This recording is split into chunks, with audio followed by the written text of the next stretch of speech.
Hi guys, so I'm gonna read Marvel Mystery Comics number 5, The Human Torch story.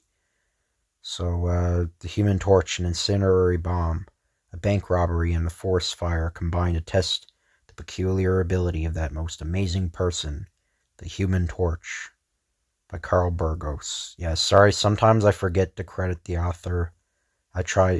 Sometimes I just forget. Sorry about that. But I very appreciate the people that made these comics. I do deliberately leave out Bob Kane, though, because he stole Batman. So I'd leave him out deliberately. But, Petch, guess what? Scale drawings for Morton's incendiary bombardment in Midtown's bank vault. Ah, then it'll be easy picking for us, eh, Turgo? But I suppose the bank is heavily guarded. There must be some way to dispose of the guards without arousing suspicion.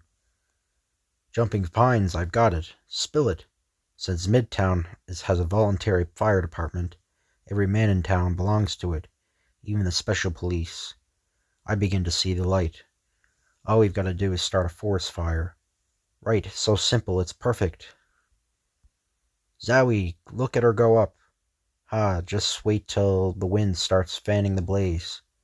But let's get out of here. We've got business in town, while the yokels fight this fire.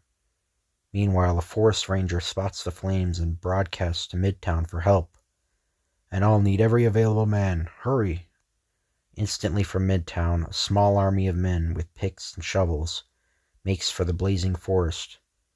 Later, start digging a trench. It's our only chance to control the fire. Too late. The wind has changed its course. Run or get burned. Right. The Torch en route to Midtown to investigate Morton's incendiary bomb plans spots a lazy curl of smoke and flames. Oh, the fire looks bad. Hi-ho, and so to work. Summoning his body to blaze, the Torch leaps from his roadster. His clothes are whipped by the red-hot flames. It's the Human Torch, as he lands in the center of the firefighters. Right, and it looks like you fellows need some help. Help!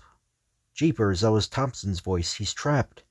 Suddenly a voice so again, I've said this a lot of times, but for some reason, they have the captions on the bottom.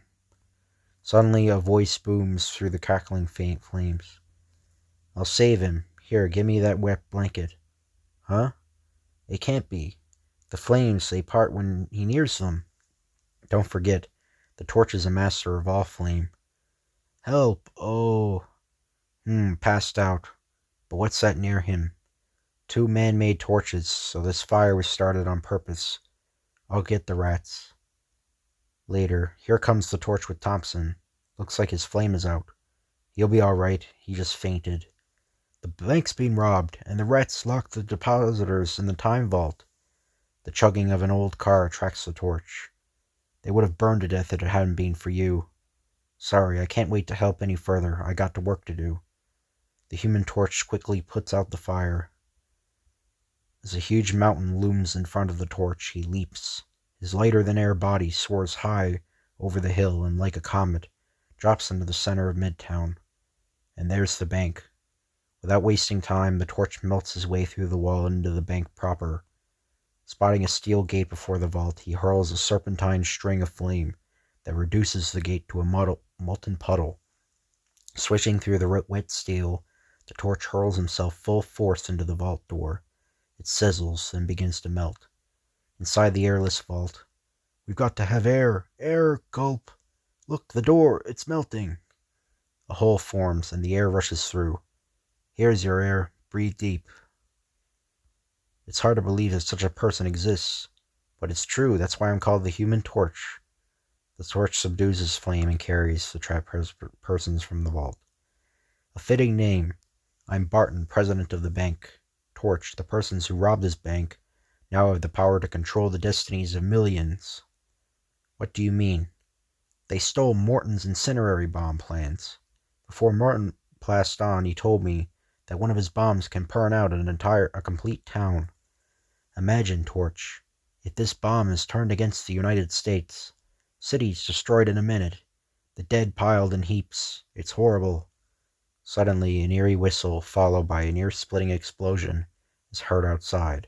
It's Morton's incendiary bomb. As it bursts, minute bombs inside the outer shell fly in all directions.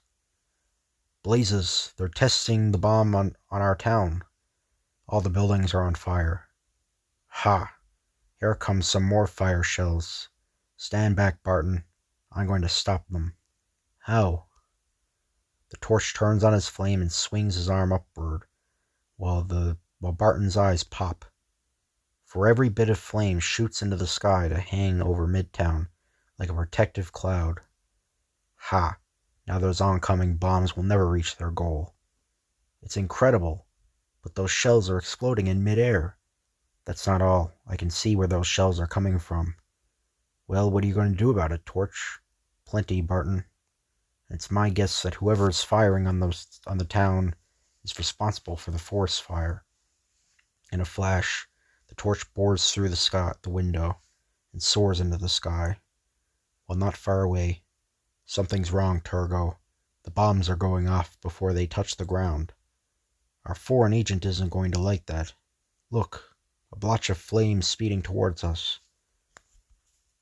With his flaming body growing stronger, the torch dives down on the cannon. It hisses and begins to melt. Wait, that's an electric cannon. Maybe when he melts the electrodes, he'll destroy himself.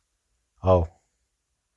So it's the torch, and let's get out of here. Okay, so as the electrodes smother, a stinging streak of electronic rays twists around the torch's body, but without harm. Ha, it tickles. It's amazing that ray would have killed 10 ordinary men, but it did nothing to the torch. It just made him laugh. Make for the auto, Turgo. It's our only chance. Fools. As soon as this devilish cannon is destroyed, I'll take care of you both. Finished, and they're moving fast. Now to stop the auto without destroying those men. They still have Morton's plans. They're headed towards Midtown on a tar road. That's perfect. Here goes. The torch leaps into the air. Blazes! The road is like a river of grease. We're moving too fast. I can't control her. Yeah, the panel layout, it's just so weird. Okay, so this goes before and lands in front of the auto. Rolling along the ground, the torch loosens the tar just enough to make it wet. So that's before, and then it's this guy driving. Ha, they crashed just as I planned. Guess I'll turn my flame off now. A rock loosened by the crash intercepts the torch dash for the auto, with a smashing blow on his head. Ha, did you see that, Turgo? Yeah. The torch's body buckles up and he rolls down a low embankment. Patch and Turgo wrench themselves free from their wrecked car. Too bad he isn't out for good. What do we do with him? He'll be coming up in a while. I've got it. See that tractor over there? That's your answer. With this, there'll be nothing but hash left of him. Look, Patch, that forest fire has started again. It's spreading towards us. Hurry, polish off the torch. Right, it's going to be a pleasure. But the flames, sensing their master, the torch, is in danger, streak across the open field. Patch, help me, I'm burning! Turgo, in an effort to escape the fast-moving flames, stumbles. Great pines, Turgo's on fire.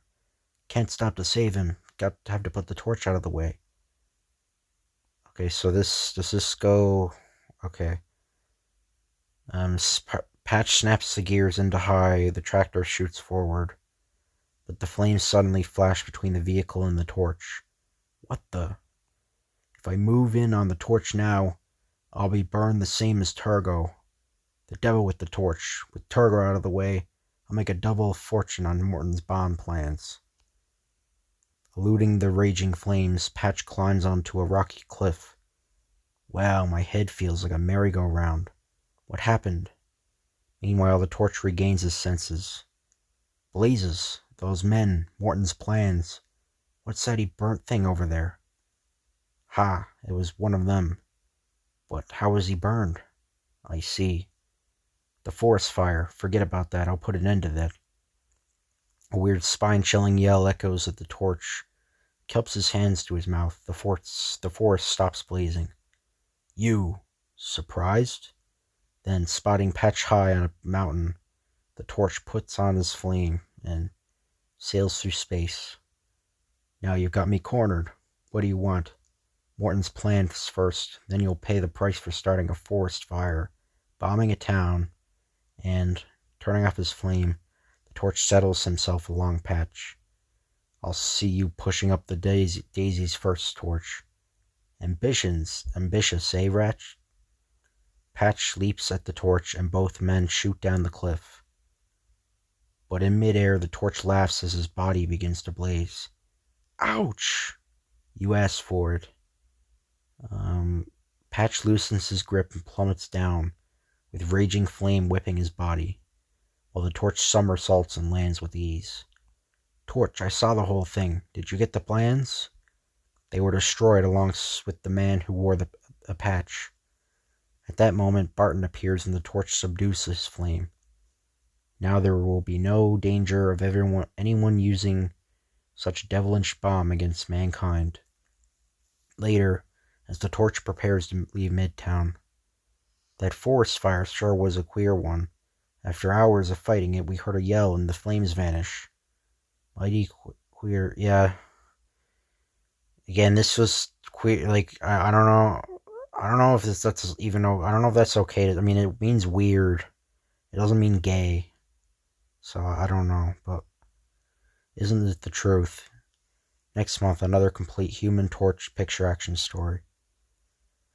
So yeah, that's the end of that comic. The next one I'll do is another Captain America one.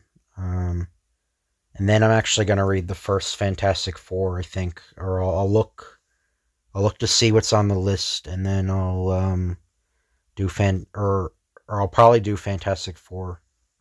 But anyway, I hope you guys enjoy this video. If you could like, comment, or subscribe, that would be appreciated. And I'll see you guys later.